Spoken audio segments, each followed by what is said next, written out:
Thank you.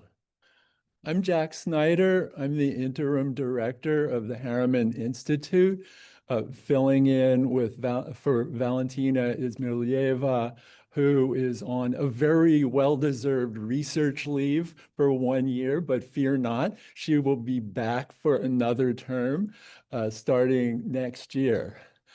So my main qualification for being the acting director is that I'm an old timer. I've been at the Russian/Harriman Institute since 1974, with, as I counted, only 1 year of break for a postdoc. So during pretty much all of that time, the Carnegie Corporation has loomed large in my life and the life of the Institute. And we're here today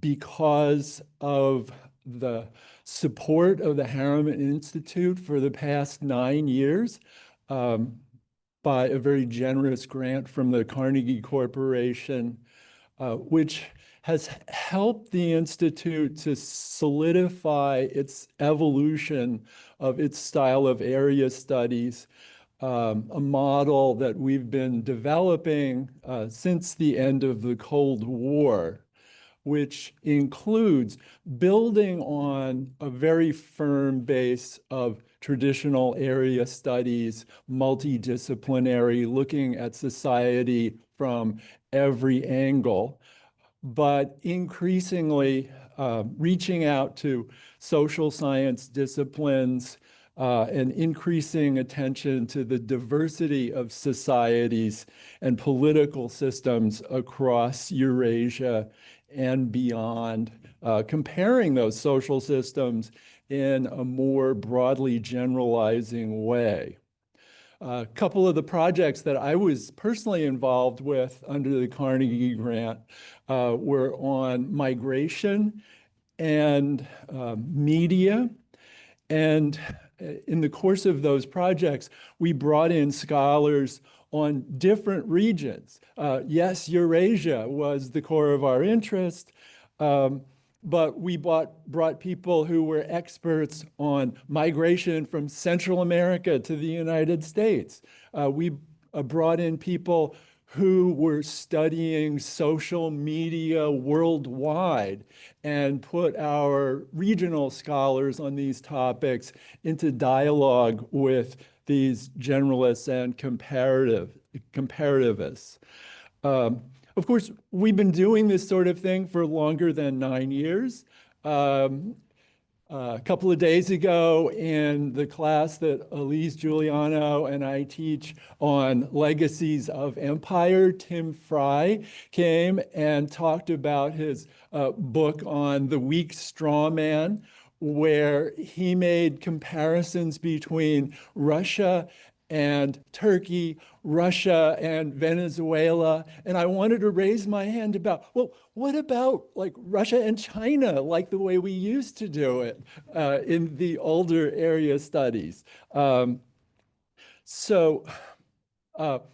was just reading Marshall Schulman's oral history of the Institute.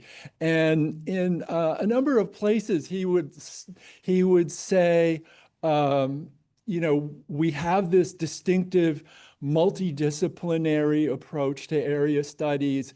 And my only regret that I, Marshall Schulman, didn't have the opportunity to spend the time to get more deeply into like one home discipline.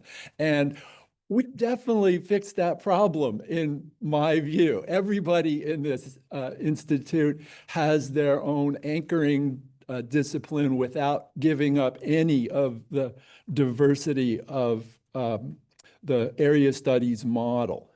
So we had this debt to the Carnegie for this particular grant, but I want to stress that our debt to Carnegie and to other foundations, Ford and Rockefeller, and of course the Harriman grant, goes much deeper and started much earlier than that. Russian and Eurasian area studies at Columbia might not have existed in anything like its present form without the foundations and without scholars who served in the US government in places like the State Department or the OSS and emerged from the experience of World War II with the idea that there needed to be this kind of research enterprise that would underpin America's role in the world order. Their model of area studies was quite explicit. Know your enemy deeply in all dimensions. They were motivated by Ruth Benedict's book, Sword and Chrysanthemum. Maybe, a book that doesn't pass muster in anthropology these days, but it gave them the idea that you had to understand the politics, the history, the culture. They were also motivated by the imperative that they wanted to fund an institution that would contribute to policy studies.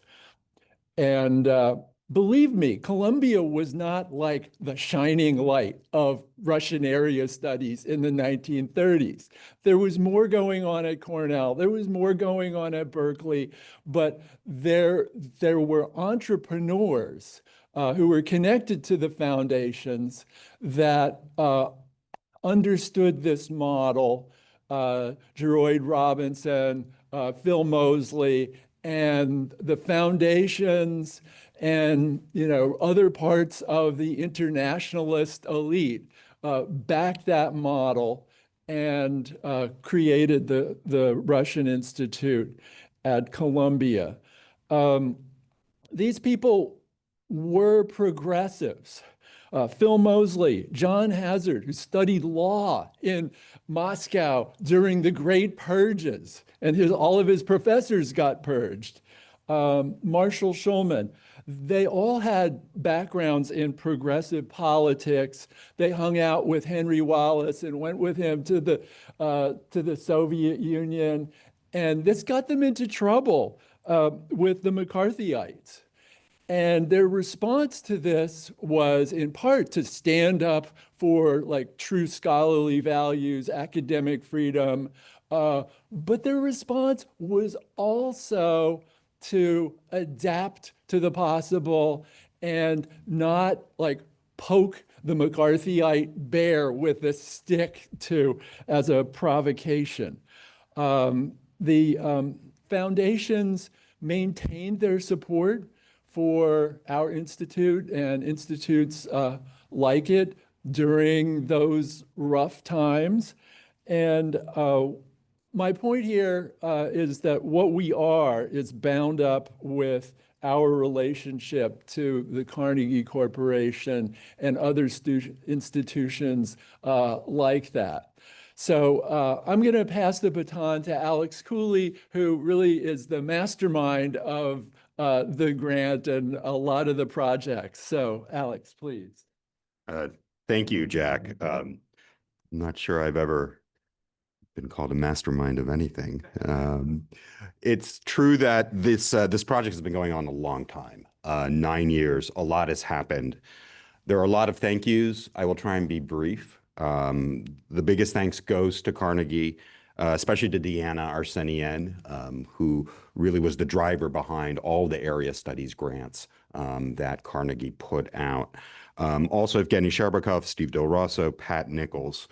The philosophy here with the grant was to leverage our interest in the study of Russia and Eurasian regional studies in the social sciences and build research networks and communities, right? Whether they are across the university in different schools, including here at the journalism school, across the city, as in the Russia Public Policy series with NYU and Josh Tucker, and across the field, right? To sort of keep seeding, keep investing in scholars interested.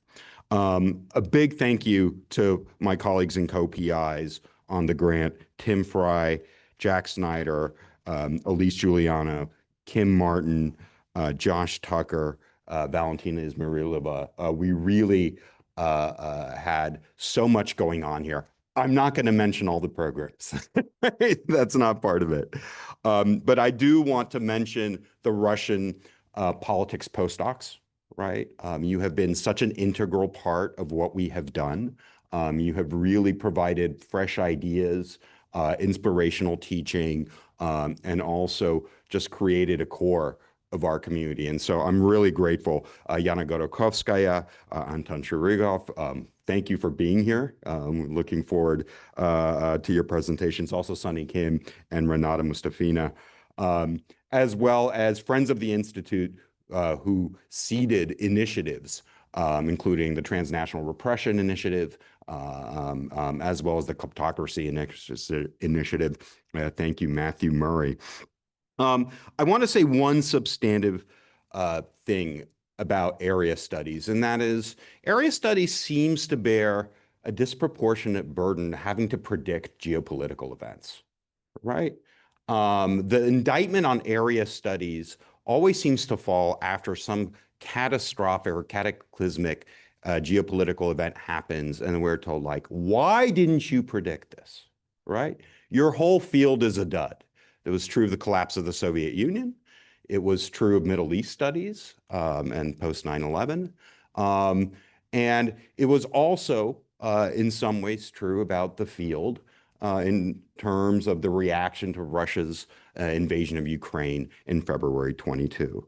The war has questioned many of our assumptions. It has led to a movement about the need to decenter the field. And we're going to hear more about that and discuss that. But it's also led to a number of practical challenges. Federal sanctions, New York State sanctions, which some of you know are even more burdensome for conducting research than federal sanctions, as well as the blacklisting by the Russian Federation of some of our own community members, yours included. And so all of this has proven enormously challenging. We've, of course, had to interrupt and then cancel our collaborations with groups like MMO in Moscow. But nevertheless, we endured. We continue to convene meetings. We leveraged some of Columbia's own global centers in Istanbul and in Athens to convene meetings on exiles, on journalists, on displaced academics. That's work we're really proud of. So we want to look forward. So the purpose of today is to get a handle on the war and how it's affected the field, right? We mention the history as a setup. We go on. It's our task to go on. And the thing about area studies is it lives and it breathes, and the challenges it faces become part of the field, right? And in the moment that we're in, especially with the loss of so much of the research infrastructure, so much of the knowledge infrastructure that we're facing, I think it falls on us to also think about how we can recapture that. Just a reminder about ground rules. We are filming these comments and the first panel only to allow then all the other panels 2, 3, and 4 to be conducted under Chatham House rules. There'll be a lunch for participants in an adjacent room. Eileen will let us know about that. I just want to thank all the Harriman Institute staff for everything that they do, including Eileen, including Alla, including Ryan Kreider, who's been such a great supporter of this grant. Finally, I want to mention the keynote will be delivered by our own Bob Legvold. Bob is just inspirational in so many ways. He is a teacher, a scholar, a mentor. He's an interlocutor. He is a commentator. He is a model of what I always aspire to be here as an academic. And he's inspired so many. This conference is dedicated to him, and we are really grateful he's made the trip down to deliver the keynote. So without further ado, let me invite the first panel to take their seats, and Jack's going to chair.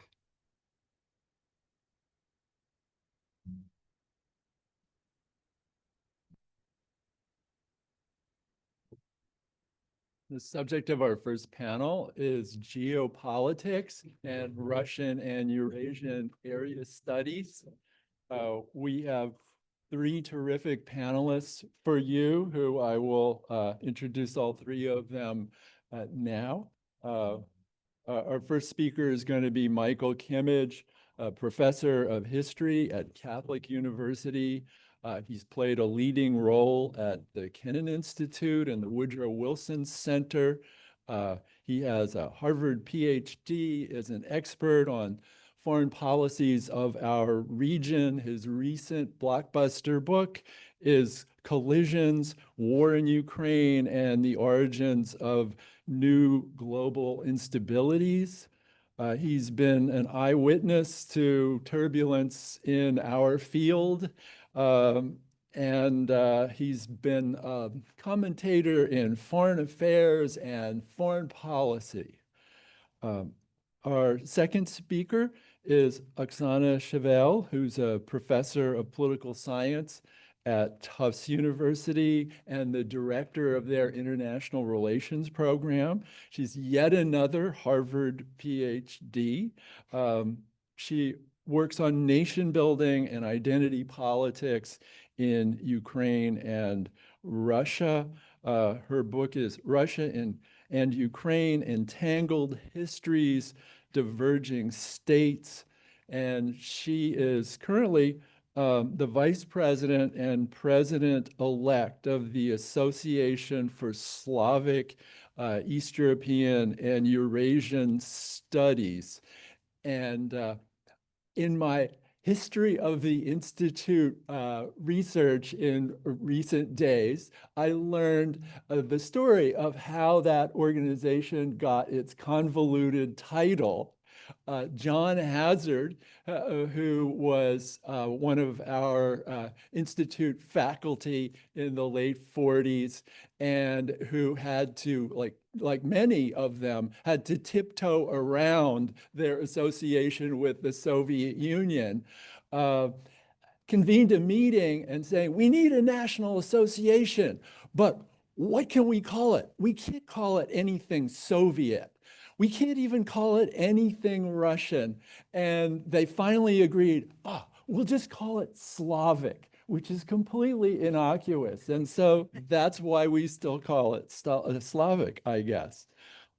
So our third speaker is Julie Newton from Oxford University, specifically St. Antony's College, where she's a fellow at the Russian and Eurasian Studies Center. She has been a professor in the Department of International and Comparative Politics at the American University in Paris. Most important, she's a Master's of International Affairs holder from Columbia and has a certificate from the Harriman Institute. Her book is Russia, France, and the Idea of Europe. So, Michael, please take it away.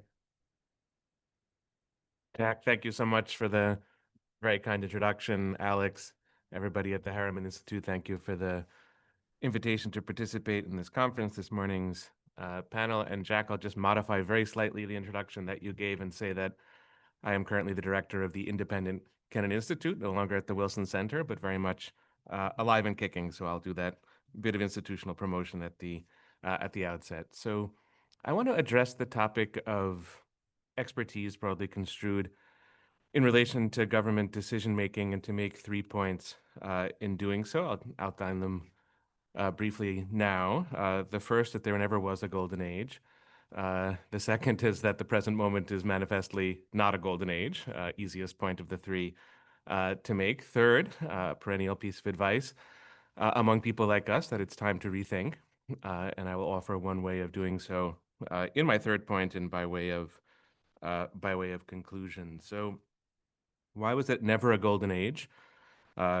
Even back in, can one say, the halcyon days of the Cold War, even back in the later decades of the Cold War, I think for two basic reasons that are general reasons, not particularly time specific. But the first is that when it comes to governments and expertise, governments are not really that interested in expertise. I'm not talking about the Trump administration or, you know, any particular government. What I think governments are interested in when it comes to knowledge is how to instrumentalize knowledge. And that's a real interest, and it matters. And an expert might want to be a part of that. It's interesting to be a part of that. You can learn from it.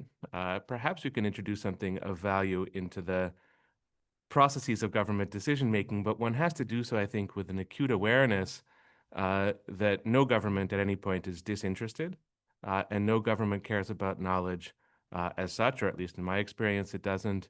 And so the question really is, how do you put knowledge to use? And if we think of the very organic connection between academic institutions, think tanks, and the U.S. government during the Cold War, I think if you peer beneath the hood of that, you don't see a very innocent set of relationships. You see a U.S. government that has a powerful set of agendas and interests, and goes about justifying at times things that it did using expert opinion and expert knowledge. But I'm not sure that there was, apart from certain exceptional moments, a real give and take and back and forth between experts sincerely offering their expertise and government sincerely receiving that expertise. It's just not an innocent relationship.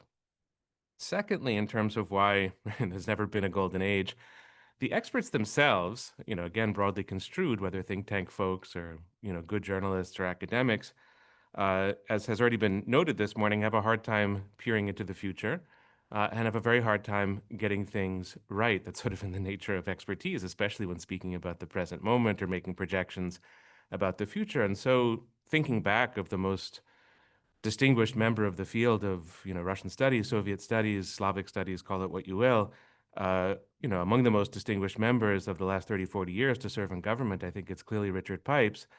I don't think Team B is a great intellectual accomplishment, what they did in terms of assessing the Soviet Union. It was dramatically, the threat was overinterpreted.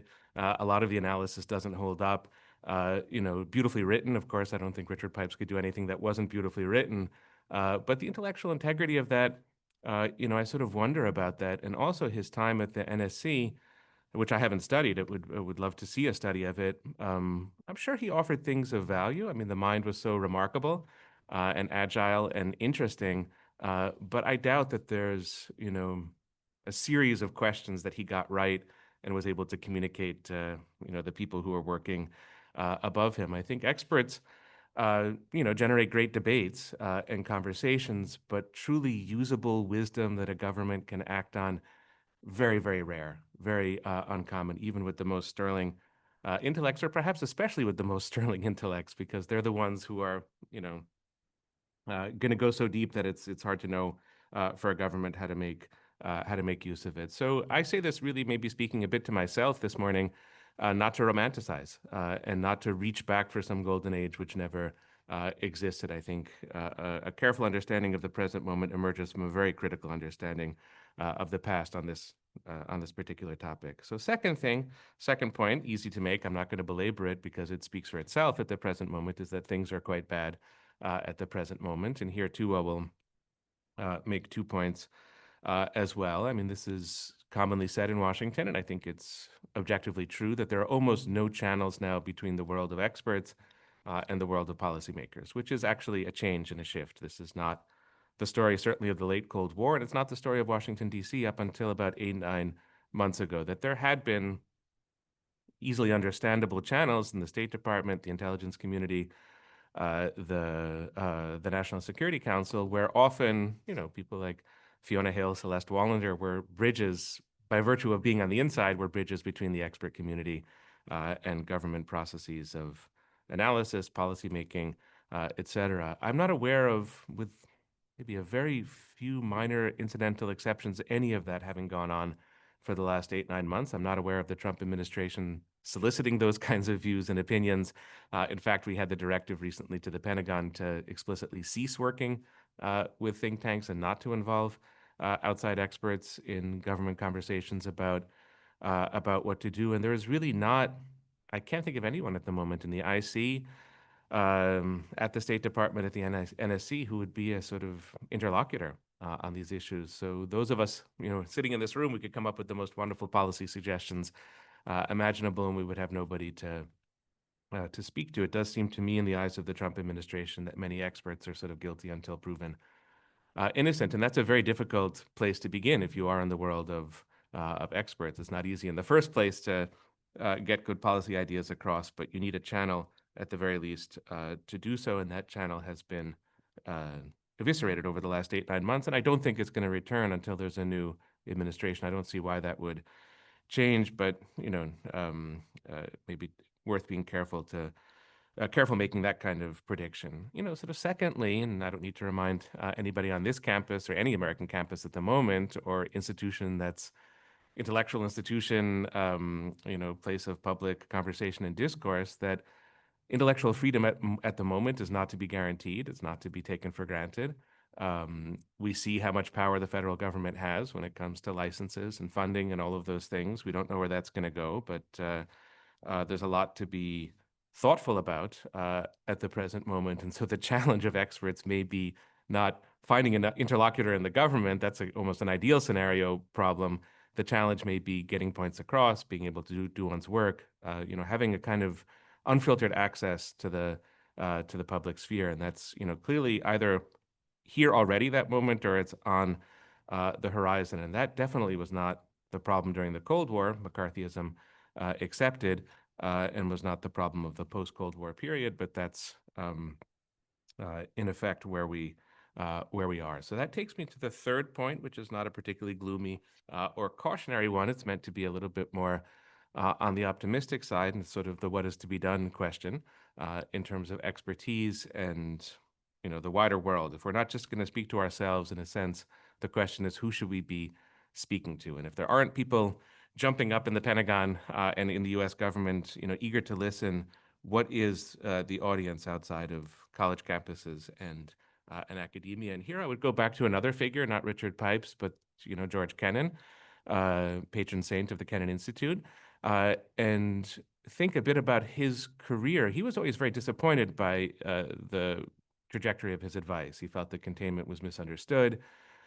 He was kind of kicked out of the government for multiple times as ambassador to the Soviet Union, and from his State Department career, he was always brooding and unhappy about what the U.S. government was doing. He described it as this giant dinosaur with the brain of a pea, worried about democracy as inadequate to the practice of foreign policy, et cetera. So I wouldn't describe George Kennan's career in government or advising government as an especially happy one. I think it was for him fraught, lots of disappointment, and basically, sort of underscored by misunderstanding, whether it was the Vietnam War that he felt was a giant misunderstanding, NATO expansion, et cetera. After the brief period where he served as director of policy planning, the U.S. government seemed to get it wrong and wrong and wrong in Kennan's eyes, and he was powerless to reverse that. But it's not as if Kennan, in that kind of gloomy mode that he so often was in, retreated into passivity and did nothing. In fact, Kennan's best career, I would say, is not quite as the author of the X article in the Long Telegram. It was as an educator. So he leaves government, he goes to Princeton, to the Institute of Advanced Studies, and he also does public speaking all across the country. He was a phenomenal writer, of course, a great lecturer. It's not that his views were always correct or spot on, or even particularly attractive in many cases, but as a communicator, as a teacher, as somebody who played a role in the public sphere, I think he was absolutely extraordinary. And so it's on that note that I would want to conclude with a sort of note of advice or recommendation in terms of where we can go from here, that if we can't get an audience in the Pentagon, and if we can't get an audience in the State Department or in the White House, maybe the audience that really matters is the general public. And I do think experts, policy experts, this goes without saying for academics, that experts are in the end much closer to educators than they are to policymakers. There is a disjunction. The world of education and the world of policymaking is not the same world. You really can't conflate it. Policymaking world is going to take the course that it's going to take in the next 3 years. I don't think any of us is going to have much control over it, but the public sphere is there. And there is, I think, an open space at the present moment between the massive curiosity that, let's just limit ourselves to this country, that Americans have about Putin, about the Kremlin, about Ukraine, about Russia, about the region, about the war, about where it's all going to go, also about U.S. policy toward these countries.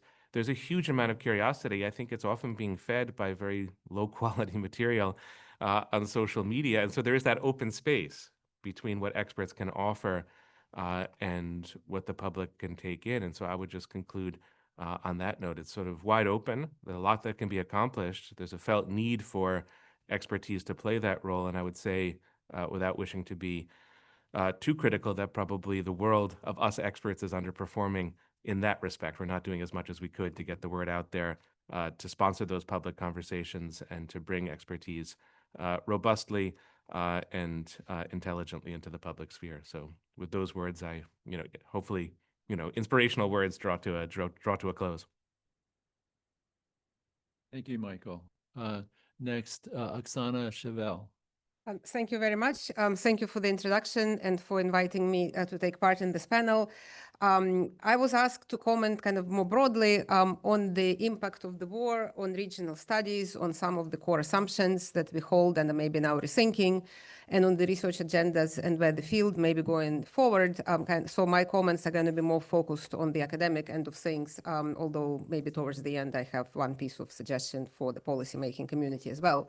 So to start with the assumptions, I think the Russia-Ukraine war and the sort of surprises on many levels that it produced, from the war itself to Ukrainian resistance to kind of underestimation or lack of foresight as that the many experts, most experts of the region were not able to offer, I think did lead us to question many assumptions. Of course, I'm not going to cover them all, and the panelists today will talk about in the specific work that they do in other panels how the field has changed. But I do want to start with a very broad assumption that I think has been completely appended for the right reasons, but there is still much thought to be done about it. And this assumption is basically that to understand the region, to understand countries of the region, it was sort of primarily important to understand Russia. So Russia was the center of the post-Soviet region. The study of Russia was most important. And it's sort of, if you study Russia, you would know enough at least about other countries of the region. And I think this has completely been appended. Again, should have been maybe obvious a long time ago, but unfortunately it wasn't. And I think we see that, in the amount of focus and attention that Russia was receiving Soviet Union before it, as opposed to these other parts, sort of peripheral regions, the satellites, that have been much less studied. And now, of course, there is broad understanding that in Ukraine in particular, and by extension in other non-Russian parts of the former Soviet Union more generally, that there has been unique domestic processes, unique historical circumstances, and they produced important consequences. And it's important to understand what these unique features of these countries, societies, political systems, economic systems are and have been in the past, to understand really what is going on. Now, the fact that it has taken a war for the field to kind of begin to move towards this understanding, I think is both simultaneously encouraging because, the move is there, but I think it's also troubling because it goes, and I'll talk a little bit more why I think this assumption has been there to begin with. But we have known, many of us from experience as younger scholars who have been cautioned that if you study sort of other parts, maybe, less important countries or regions, you may not get a job, which sometimes was offered as well-meaning advice. And I think also not infrequently, and I think we should be honest about it, people who wanted to study non-Russian regions were sort of implicitly assumed of maybe even being too nationalistic, not in a good way. I mean, this is certainly something that my colleagues in Ukrainian studies have experienced firsthand. And if you take sort of a step back and think about it, like imagine if you have, a Canadian student wanting to study Canadian politics, or French student wanting to study French politics, right? They wouldn't be assumed to be sort of implicitly or explicitly, even as has been on occasion, to be some sort of nationalist. But that has been, unfortunately, the case. The sort of Russocentric focus of the regional studies had led to that. And that is, as I was saying, it is changing. There is growing understanding of the importance and validity of studying not to say that it's not important to study Russia, of course it is, but other countries have their unique historical, social, cultural pathways, and it's important to understand them as well. Now, if we take a step back, sort of to go with this, assumption that, and what this rethinking suggests, maybe lessons that it holds. I think if we take a step back and think sort of how did it come about that, post-Soviet region as a whole had seen as sort of centered around Russia, that Russia was at the very core of it. And again, understanding Russia was more important than perhaps understanding other regions, or maybe sufficient to understand other regions. I think if we start to think about this question deeply, a couple of things emerge, at least to my mind. I want to share them and offer them also for the discussion. I think one kind of consequence of really asking ourselves this question is that there maybe needs to be more rethinking about how we think about and evaluate Soviet and previously Russian imperial period. This kind of assumption that there has been this, yes, the bad things happened, but there was also progress, there was modernity, especially in the Soviet period. I think that has perhaps needs more rethinking that it has received, because the transformations that occurred in that part of the world and that led us to, us as a scholarly community, or at least many in the scholarly community, to see sort of Russia as the most important, and it's being the most consequential for understanding the region, resulted from extremely violent experience and transformations that has taken place both during Russian colonial and later the Soviet period. The entire erasure of groups, cultures, identities, ways of life, and very importantly, also bodies of knowledge as a result. So the more I think about it, and I know that this kind of rethinking is going on in the field, this realization that this violent experience of the previous decades and centuries created its own reality. It affected the knowledge that we hold about the region. It affected the scholarly studies as a result. So we may not even be aware what it is that we don't know, because the memory of it, the knowledge of it has been erased. And I think this is very important to realize that this is one of the consequences, and it led to certain assumptions at the very deep level. So essentially, if we think about that we are understanding the region a certain way, we have certain kind of explanatory schemas. Some of these schemas have evolved and emerged because alternative ways of thinking, alternative knowledge has been erased and suppressed and has not been propagated and promulgated to us as scholars in this part of the world. I want to give you just one example. I have grown up in the Soviet Union, in Soviet Ukraine, and of course, now we all know that there has been violent famine in the 1930s in Ukraine, where millions of people died. And in the Soviet period, that experience has been suppressed. And even growing up, and actually, in fact, having a family member my grandmother's family was in a village, grew up in a village where half of the population died. That was not something that was safe to talk about.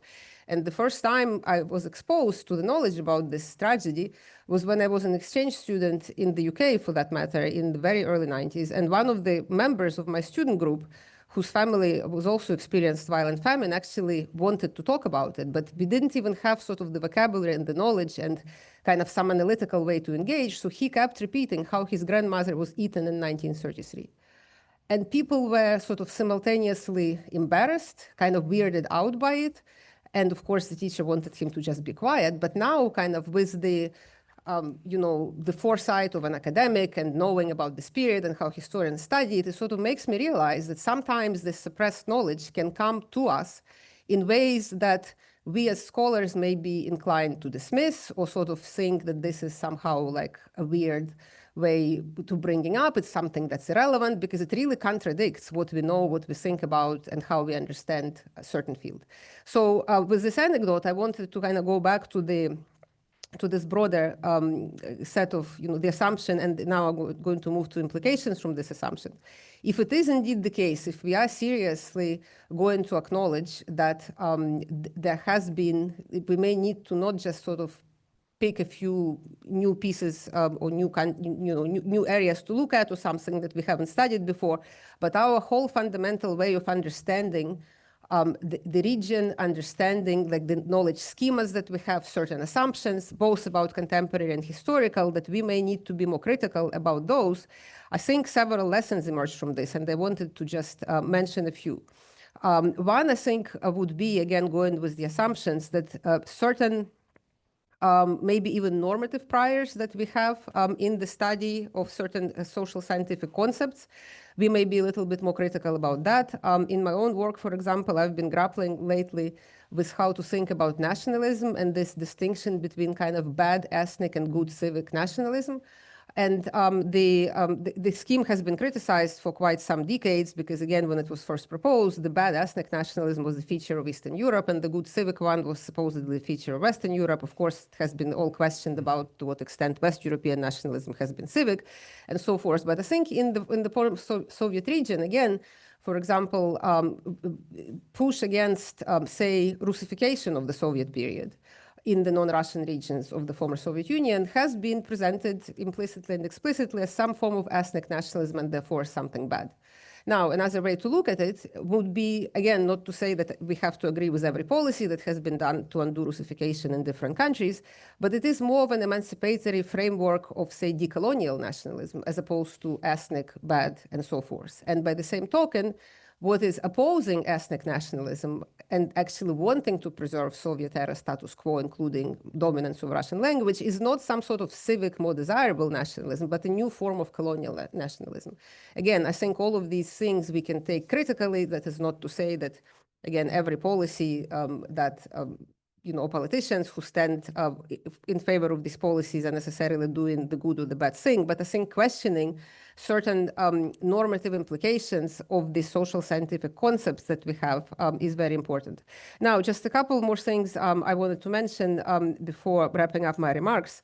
I think the understanding how violence changes both social reality and our knowledge of social reality has not only historical but also contemporary implications. If we think about what's happening on the occupied parts of Ukraine today, where there is massive, with Russian state funding and really determination, attempt to erase Ukrainian identity of the children in particular on the occupied territories, the deportations, re-education, it does create, so first of all, it's happening in a kind of relative secrecy, even though, yes, we learn about it from the, various creative work that scholars are doing. I'm thinking of this Yale lab report that came out just this week. But there is no ability because, again, Russia doesn't allow independent research there. They deny that this very fact is happening, right? This is happening as we speak.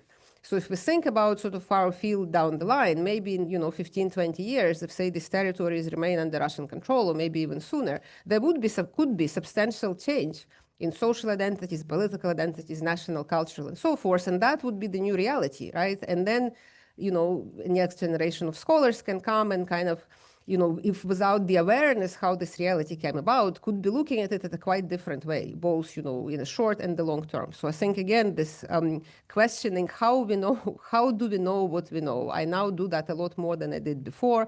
I encourage my students to think about it, when they ask in the first day of class on Ukrainian politics class that I taught for the first time a year before.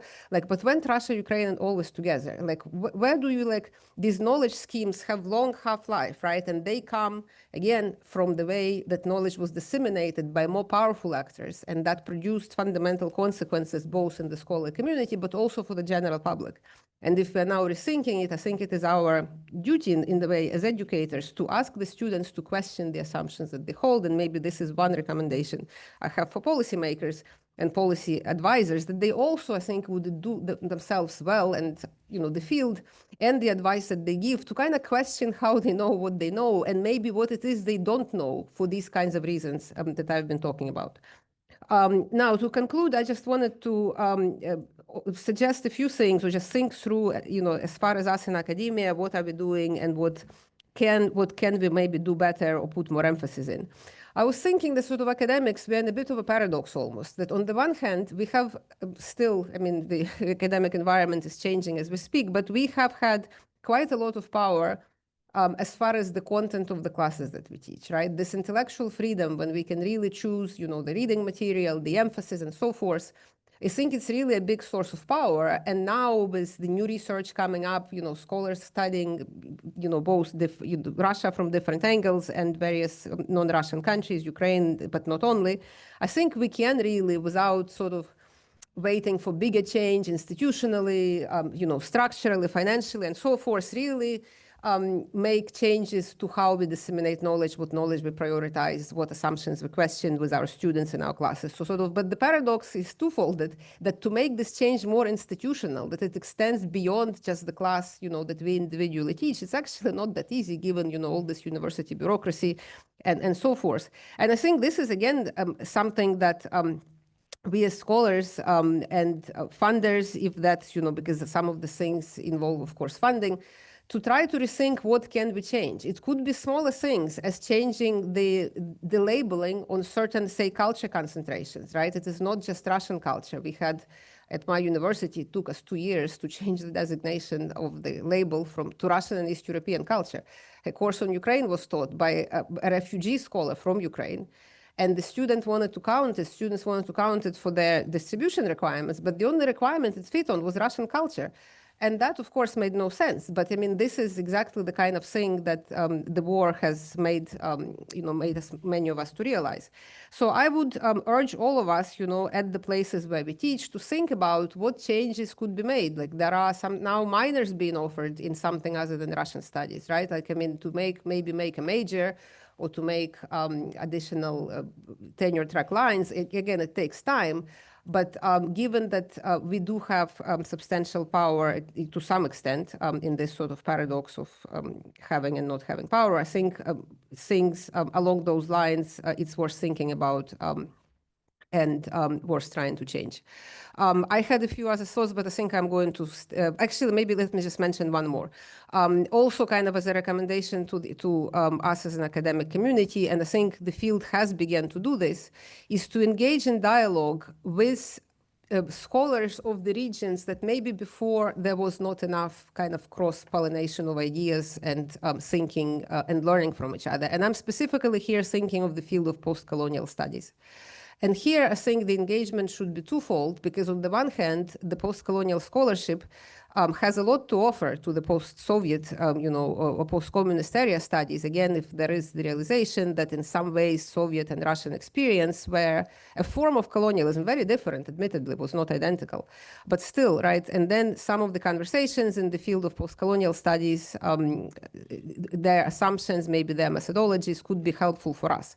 But I think at the same time, also there is a burden on them to rethink some of their analytical and normative and other priors, because again, this sort of notion that colonialism is just a Western, like a form of Western activity, and what was happening in the Soviet Union was very different. In fact, maybe Soviet Union and Russia were completely anti-colonial. These views are held by some of the scholars in the post-colonial tradition, and they have been actively challenged, in particular by scholars who study Ukraine and Central Asia and other non-Russian parts of the world. So again, there is possibility for cross-pollination of ideas and sort of moving our thinking and our understanding forward together with the fields that we have not previously engaged sufficiently maybe with. So let me now end with this, and thank you again for inviting me to join. Thank you, Oksana. Next up, we have Julie Newton. And while Julie's speaking, be thinking of your questions that you want to ask to the panel, because after Julie, we will go to you. So, Julie, please. Okay, well, my remit is simple. It's how the shrinking space for dialogue with Russia has distorted what we know and worsens the quality of our statecraft. And the same, I think, goes for the other side, Russia. Gone, of course, are all the formal platforms for intellectual exchange with Russia, and the joint and any space for joint training of the next generation of scholars and experts from Russia, the United States, and Europe. And by Europe, I also include Ukraine in that. Instead, the impact of the war, social media, and propaganda continue to collapse complexity into mirror image essentialist views of each other. And now, to make matters worse, as Michael pointed out, the spread of patrimonial politics, because you sort of you alluded to it, that has spread from countries like Russia and Turkey now to the United States, is stripping policy of expertise. In this grim context, the University Consortium, which is a project that I direct, represents one of the few, maybe even one of the last structured spaces for such dialogue at the scholarly and educational levels that remain policy relevant. It's a 10-year educational consortium that involves Columbia, the Harriman Institute is a core member, and Harvard, the Davis Center, St. Anthony's College at Oxford, where I am based and did my doctoral work, and Sciences Po. It's very generously funded by the Carnegie Corporation of New York, as it has been since 2015. Before 2022, the full-scale invasion, of course, we had two core Russian partners as well. That was the Higher School of Economics and MGIMO. But obviously, those relationships are now suspended. So since then, we've been working with Russian exiled experts and scholars and have greatly expanded our Ukrainian participation. So that now it's always equal, Russians and Ukrainians. But despite, or almost equal, but despite the war, the UC still stands as a rare platform for exchange across the geopolitical, systemic, and ideological divides between Russia and Western countries, and divides within Western countries themselves about Russia and about the region that we study. Our mission is to pool our institutional members' strengths to jointly educate the next generation of leaders and experts. It is to strengthen our mutual understandings of the problems that divide our countries and to identify possible pathways for eventual long-term stability and security with Russia. And I hasten to add long-term. We've trained more than 400 graduate students, or perhaps just over 400 graduate students, whom we call UC Fellows. We also have 150 senior members, a lot of whom are in this room, who are scholars, experts, former officials, journalists who come from Russia, the United States, and Europe, and of course, Ukraine. And for those of you who are not members, you're probably going to have a hard time getting away from me before the end of this conference. But let me add a quick proviso here, and that is that our focus on engagement does not equal appeasement. Especially after 2022, it's been very difficult for a lot of our Ukrainian members, a lot of our Baltic members, a lot of our Polish members, not to see that engagement could be misread as softness or unwillingness to hold Russia to account. I certainly understand that, and I certainly sympathize with that view, but we are hardly soft on Russia. And we hit the Russia's accountability for the war head on. And most of us, I would say all of us in the UC, basically insist on sustained Western military support for a defensible and sovereign Ukraine. So appeasement is not really something that I think can be leveled at us, but I certainly understand and am concerned often about that perception, because it often it's something that often gets in the way. Instead, we believe in the consortium that it's in the national and European national interest to promote engagement with Russia, an adversary today, to the extent possible, because this kind of dialogue with adversaries is crucial, even if we really can't do it the way we even could during the Soviet Union. Dialogue lowers risk of miscalculation and can correct misperception. It challenges confirmation bias and fundamental attribution errors. And as we in the consortium know firsthand, engagement among Russians, Americans, and Europeans promotes what Marshal Shulman called mutual education. After all, in the late 60s and early 70s, Shulman's tracked 2 exchanges with Soviet counterparts, exchanges for mutual education of US and Soviet scholars, scientists in the Academy of Sciences and elsewhere, clarified intentions, the thinking, and perceptions on both sides. And as Colette Shulman recounts in her own memoirs, this kind of mutual education helped lay the groundwork for successful SALT I negotiations. Now, before the full-scale invasion of Ukraine, the consortium itself was a case study of what structural dialogue can achieve.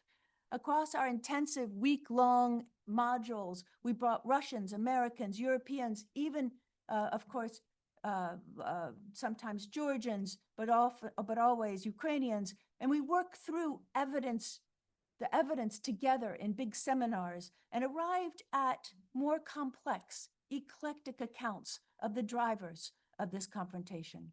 Participants on each side often began with mirror images, single causal explanations of the other side. It's their fault. By the end of their exchanges, they converged towards a more complex diagnosis around the idea that, okay, multiple factors of the last 25 years were at play, and both Russia and the West did this dance together, as Robert Legvold wrote in his book, and as he often says, until relations went over the cliff, and that's also his quote in 2014. Many of them leave reading his book, incidentally. And there are many examples of this kind of mutual education through these kinds of exchanges, but let me just point out one little example that I particularly like. One of our Baltic fellows recently arrived at a UC module explaining that the sole driver of Russian aggression on Ukraine was Russia's inherent imperialism and its naturally authoritarian predisposition.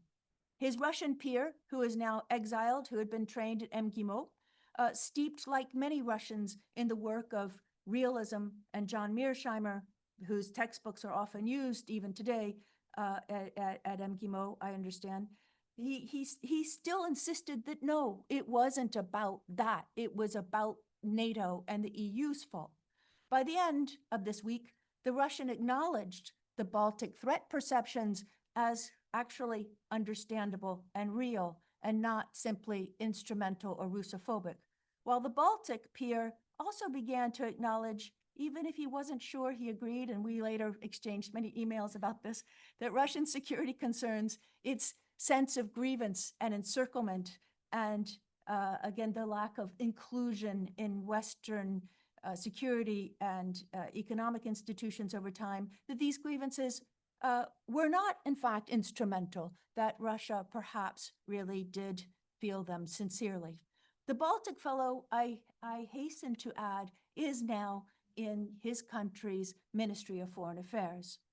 And the two fellows remain in contact, and both are coming to our next workshop in December to hammer out proposals for a longer-term US-European policy towards Russia and the region.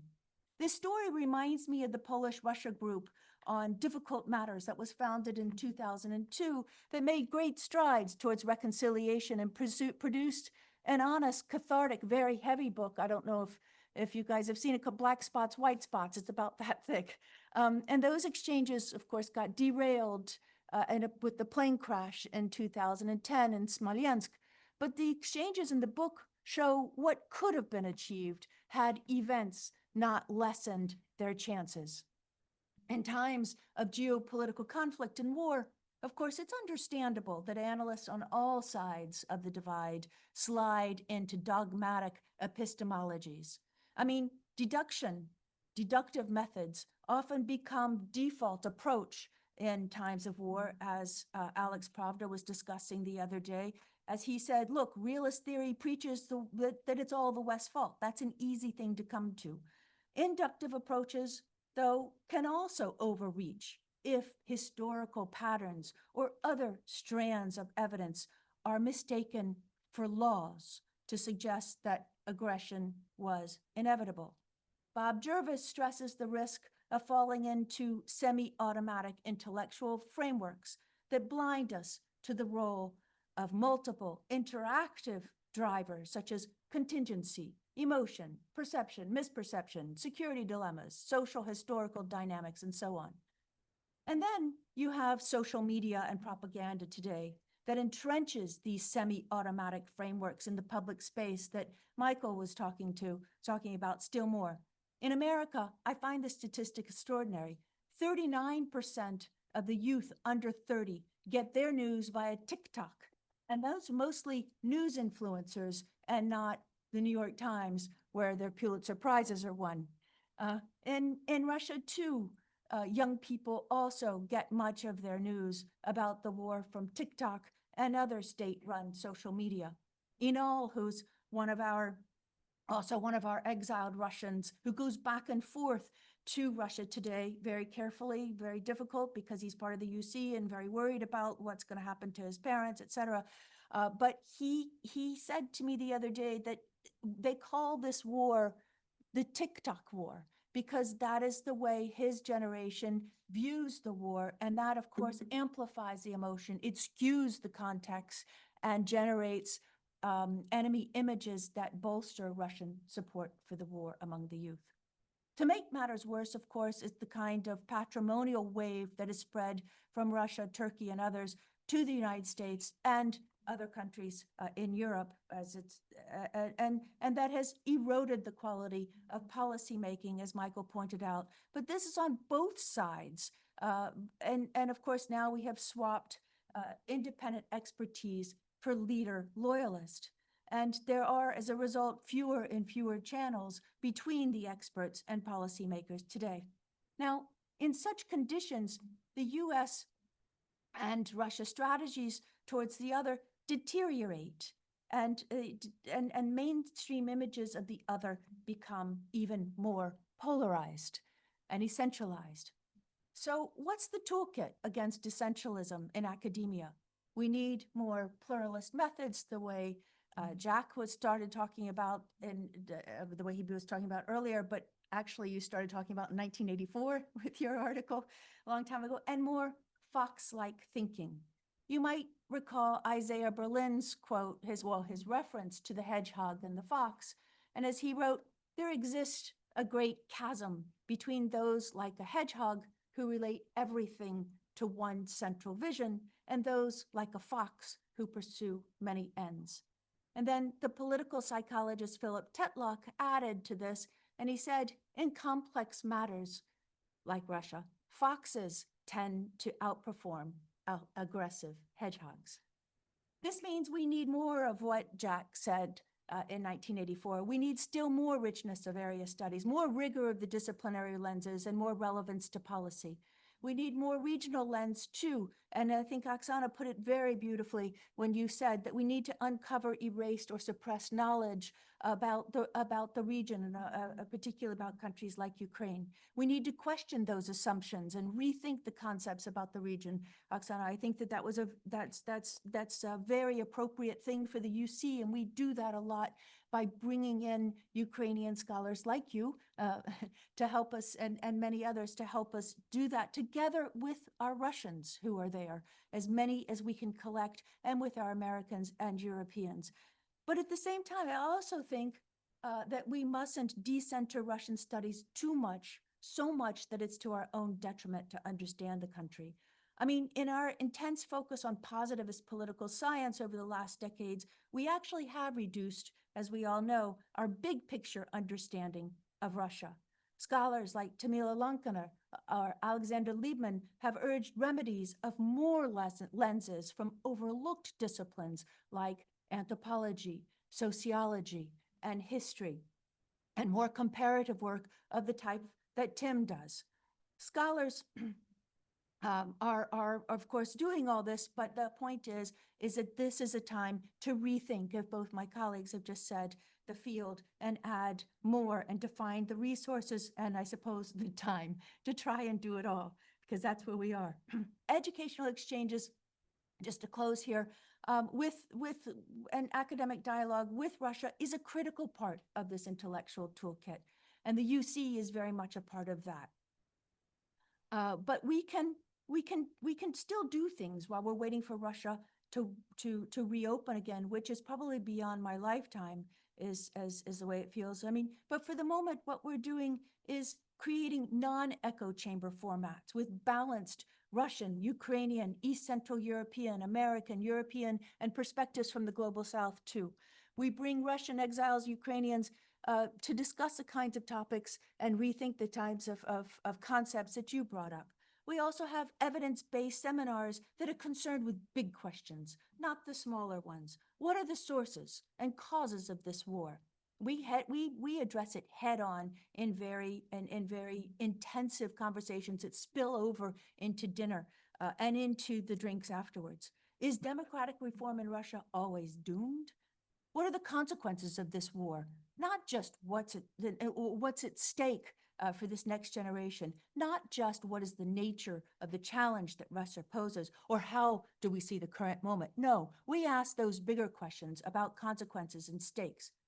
And how might we think about the future? How do we imagine pathways and processes to building more stable European security architecture that could one day possibly include Russia again? Finally, we are interested in this big strategic question of, especially with our Russian fellows, has Russia's 300-year-old European orientation now ended? Is Russia's Eurasian pivot a profound and enduring strategic reorientation? These are the kinds of questions that we ask in the UC together with our Harriman and our former MGIMO students and so forth. To answer, by the way, this last question about whether the pivot is strategically permanent or not, obviously, I think it's too soon to say. It's certainly not clear yet to me. It's an evolving situation. But that means if it is, then we need more engagement and more dialogue with these kinds of Russians as soon as possible, so as not to lose Russia's technocratic and moderate layer who still see themselves as European. So to close, the purpose of exchanges, and especially the UC today, is to support institutions like the Harriman Institute, for whom I have enormous respect and great intellectual and emotional allegiance, because I think they, like the UC strives to do, works to train foxes, not louder hedgehogs. And of course, it helps to keep the UC helps to support the Harriman in keeping the remaining bridges for what Schulman called mutual education intact. Okay, we have a lot of great ideas about how our fields should conduct their business when thinking about geopolitics. So now we're passing the baton to the audience. So when I call on you, please say who you are, your affiliation, if you want to. Please. Wisconsin. Oh, thank you. Yoshiko Herrera, University of Wisconsin-Madison. So thanks for the remarks. I guess I wanted to ask a question of the panelists in terms of putting your remarks in conversation with each other. Because one, I guess, Julie, when you were speaking, I was just thinking of Michael's comments about the problems with expertise and policymaking. So I guess seems like there's a bit of a gap there. Like, is it working? Or is it not working so well? And then on the question of the future of regional studies and Eurasian studies, I think it's a question that people at universities grapple with in terms of the overall orientation of their centers. And so the UC consortium, which is US, UK, and Russia institutions, I guess I just have a question about that in context of what Oksana's comments were about. Can we really understand even US-Russian relations without the perspective of countries from other states? Like, I just wonder about is that the model going forward, to continue studying Russia, only talking to Russians and not talking to Estonians or Ukrainians, et cetera, in our networks? Thank you. Oh, are you asking me? You always stole my question to Julie. I wanted to ask exactly that same thing, and kind of broadly with the Carnegie. I was kind of also, it's exactly the question that I had in my mind, like, why is it just US, Russia, and as you always just put it very beautifully, to understand US-Russia relations, even if that's the main focus. I think perspectives and reactions, input from these non-Russian regions and scholars is very important. As you said, you already do this. I don't think I should be the first one answering, but I think the question was more to them. But I just wanted to highlight that what Yovi asked was kind of on my mind to engage with the conversation that we... No, fair enough. I mean, it's a good question, and I think it's often misunderstood. The core leaders of this group are from, as you say, the United States, the UK, Western Europe, and then Russia. It was meant to be a multilateral test in the very beginning, after Crimea, to see if you could have two institutions in the United States, two institutions in Western Europe, and two institutions in Russia that could come together without trying to kill each other, really. Again, keep in mind, this is right after Crimea.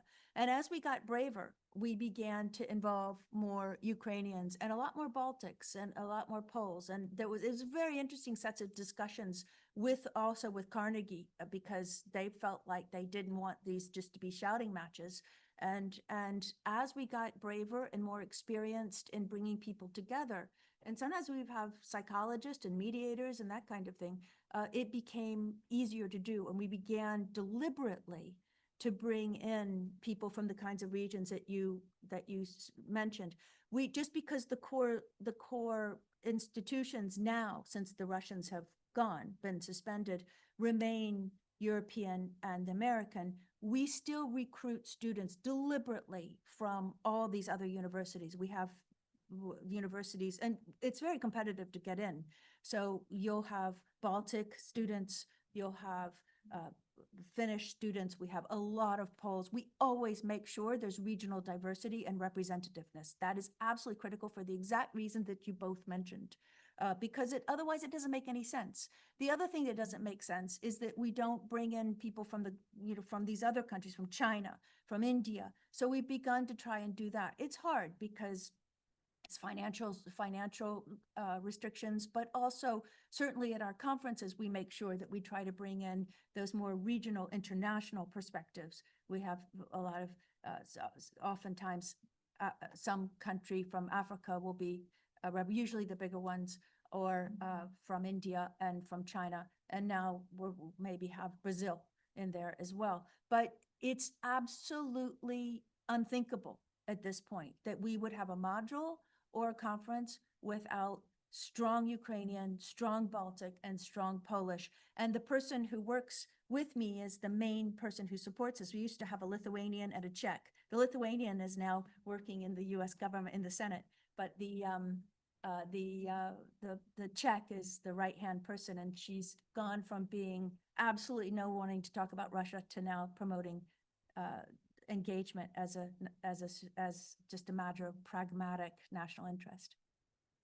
So two very quick points about what's working. Easy to throw up your hands and say that nothing is working in terms of expertise trickling into government decision-making bodies at the present moment, but two quick qualifications to that point. So Capitol Hill is a place where there's a very lively conversation about the region, lots of expertise, and especially with staffers, not necessarily with members in every case, but with staffers, I think a stimulating conversation that's happening now among experts and people who are at least adjacent to policymakers. So there's that to look out for. And I think despite the Trump administration openly not being interested in experts as such, I think they hate read a lot of what we write, which is a form of influence.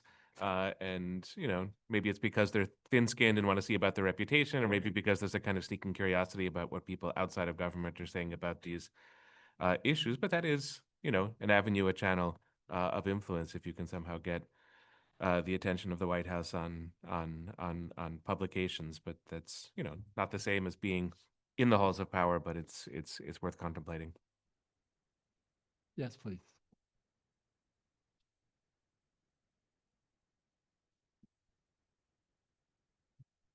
Hello, thank you for the discussion. My name is Oleg Shakirov. I'm from Russia, and I'm a PhD student at SAIS. So I have a question maybe to Julia, but also to other speakers about this academic dialogue. So a quick introduction, and then I'll get to the question. I think, so you talked about, Julia, you talked about kind of the Western side of the challenges for the West to engage with Russia. And I think that you didn't mention, I just want to bring in my perspective. So for the Russian kind of expert community, it's extremely kind of challenging right now to engage with the West. So first of all, it's like you have a lot of legal and quasi-legal bans on engagement with the West. Then the domestic debate in Russia on foreign policy and international relations is very restricted, and I don't know how much you appreciate it, but for example, there are a lot of things that Russian scholars and Russian experts don't talk about. So, for example, every other night you see Russian strikes on Ukraine. That's not being talked about. on Sunday, it will be the 3rd anniversary when the Russian Defense Ministry last announced the number of Russian war casualties. So it's like almost 6,000 in 2022. So no one talks about Russian casualties. No one talks about anything. So it's kind of, what are you talking about? If you're not talking about this in Russia, how can you engage about this with the foreigners? And then there are a few people, for example, like myself, I go back and forth. I have been going back and forth over the past 3 years, but it's like, it's really frowned upon, and you are like looked at weirdly both in Russia and in the US. I've been called traitor a couple of times by my former colleagues and people I know. And so I'm a big fan of academic dialogue, especially in difficult times. But is it even possible to do dialogue when we have like the war and broader conflict? Because when we have dialogue, it's usually filtered through these filters. I'm sorry. And so you get like in Russia, you would oftentimes get Western experts who are already kind of more sympathetic to Russia. In the West, you would get like Russian experts who are kind of almost dissidents or like 100% dissidents in Russia.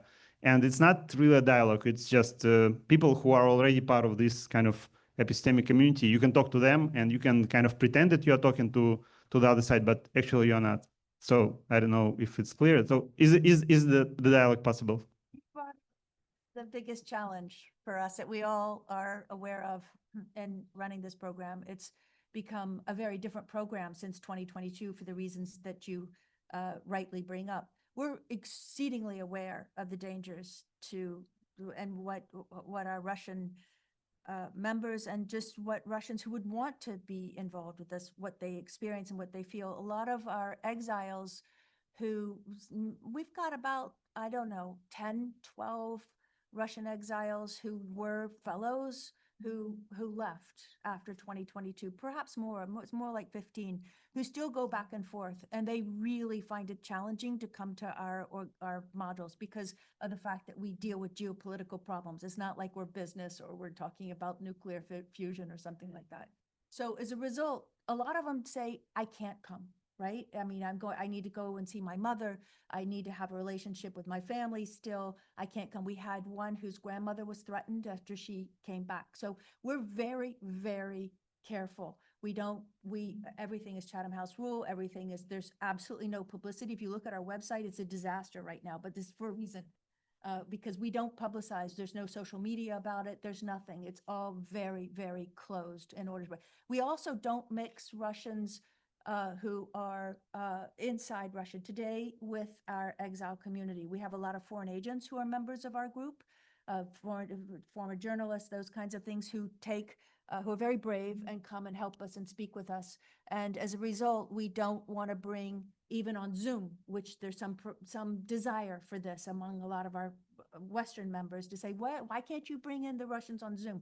Well, we can't, for obvious reasons that you're alluding to. Because of the security concerns that we have for our Russians who are in the room, who have taken the risk. So for now, it's very difficult. As you say, they can't talk at home. How can they talk here? But there's a lot of trust, Oleg. There's an enormous amount of trust. And a lot of things happen around dinner tables, and a lot of things happen. And it's mostly about they're trying to mutually educate each other and have a conversation, carry on. And you're right, we're preaching to converted. There's no question about that. But that's all we can do for the moment, and is to deal with exiles like yourself, or if that's the appropriate word, expats. I'm not sure which word you prefer, but it's an incredibly tough situation, and we are one of the remaining ones, at least, that insist on really trying to preserve the space to talk about Russia with as many Russian exiles. And even if they don't always have the direct information, a lot of times they go back and forth, and they do, but it's complicated. Okay, we're going to take two short questions together and then come back to the panel for whatever short response they might want to make. In the back, yeah, and then Tim. Okay, it's a long question, which I will distill in the following way. I'm thinking about the kind of the question of conveying our expertise and engaging the broader public, which I think Michael initially brought up, but it's kind of threaded through here. How do you do that? Right? I mean, I think we tend to slip into a thinking which we're all steeped in, which is based on some information shortage where specialized expertise is particular domain that needs to be developed and so on. And I think we're in a very different space. I think we all know that. And so in that kind of context, how do you engage the public, maybe particularly to Michael, and to if that's the principal form of engagement with policy avenues sort of cut off? Thanks, Tim. Thanks a lot, Tim Fry. Thanks a lot, Tim Fry. I'm going to ask a big question. I hope that you don't need to answer, because I think it'll hopefully reverberate throughout the other panels as well, as kind of what is our region? For a long time, it made sense kind of intellectually. Imperial period, the Soviet period, there was a single geographic unit. In the immediate post-Soviet period, there was broad comparative work across regions that started with some kind of lots of differences, of course, but with a common institutional framework. And now I see lots of fabulous work on Ukraine, on Russia, Central Asia, on the Caucasus. Is that the future of regional studies, that we don't have the kind of broad thematic work about the whole region? I think of Tom Graham made a comment I like, I steal frequently, where he says, we shouldn't talk about post-Soviet Central Asia, we should talk about pre-Chinese Central Asia. So why is our region a region? Like when I teach, I don't teach a class anymore about the region as a whole, because intellectually it's hard to make sense of what kind of unifies the region. So we can use history as a guide, and that's in geography. There are some threads that are useful, but there are a lot of threads that are pulling in different directions. So apart from endowments and associations, what kind of keeps us together? Okay, so we are technically at our witching hour for the coffee break, but those are interesting questions. So panel, say a little bit of something if the spirit moves you. Sure, I guess maybe I'll start. I love Tim's question, and maybe my answer would be it depends. It depends what our region, it depends what we are trying to understand, right? And I think there is absolutely something to be said about, as you said, pulling strands of knowledge from different, say, post-colonial. I mean, I think whoever teaches a class on post-colonialism has to deal with our region in one way or the other, right? And the same way, I think, when we teach, but at the same time, I think the challenge is that as you said, the endowments, and even our sort of broad way of making sense of the world. There is Western Europe, there is Eastern Europe, there is Africa, right? Like, so it's sort of unavoidable, right? So, but I think maybe this is not, it's hard, but I think it's something that will be worth all of us doing if we are teaching a course on the post-Soviet region that I might still do. Maybe the first thing to ask the students, like, why is this a region? What makes it a region, right? How we may kind of think about it differently. And yes, our course is still going to be called it, but we are going to be, pulling from and learning and in dialogue and so forth. Maybe that's kind of like, the best way to square the circle, because as you're saying, just the way sort of, anything from administration to funding to so forth, like the region is still there. We are still in this world, kind of not just our region, but regions broadly. And just very briefly on Ed's question of conveying, knowledge to policymakers, what I struggle with, and maybe many of us do, and this sort of speaks also to something Julie was saying earlier, like our knowledge when we built it, like we pride ourselves on learning a lot and sort of understanding nuance and appreciating multi-causality and all of these complex interactions. But when you try to engage, be it with general public or policymakers, like it's very easy that it's just gonna go over their heads. And it is a skill we don't learn in graduate school, how to like simple, So I sometimes now start whenever I talk to be it students or general public, is I sort of try to step back and think what it is that they likely know, right? And I will kind of begin by simplifying like, okay, like it's easy to think that this is X, Y, and Z. And now, they're like, okay, yeah, like I get that. And then now let me tell you a few things how it actually isn't, right? And maybe this is the way to reach, policy, like the non-academic crowd better, right? Because then you are kind of meeting them. Because if you start throwing, at least I feel like when I start throwing the complexity of the case that I know, it's just like you lose people, right? And then, they don't know what to take out of it for their policy work or their, talk at the Thanksgiving table or whatever it is that they're going to do with the knowledge that we share. So again, not to say that this is a solution, but I found that quite effective, sort of, again, to step back, think what are the explanatory schemes people likely have, right? And then say, okay, like this is what you think, and this is maybe some ways you may want to rethink it. So Tim, to take your question first, I would sort of respectfully submit that this has always been a problem, and it's in a way, and maybe this echoes what Oxana was saying in her presentation, we're sort of seeing it now for the first time. So it makes me think of all these cities in Eastern and Central Europe where there was once a Mishkevich Street that became a Pushkin Street, that became a Hitler Street, that became a Stalin Boulevard, that became a Lenin Street. I mean, it's always very difficult in a way to characterize what the larger configurations are. And I know that we're supposed to speak about geopolitics, but one doesn't have to speak in praise of geopolitics. Sometimes geopolitics determines too much.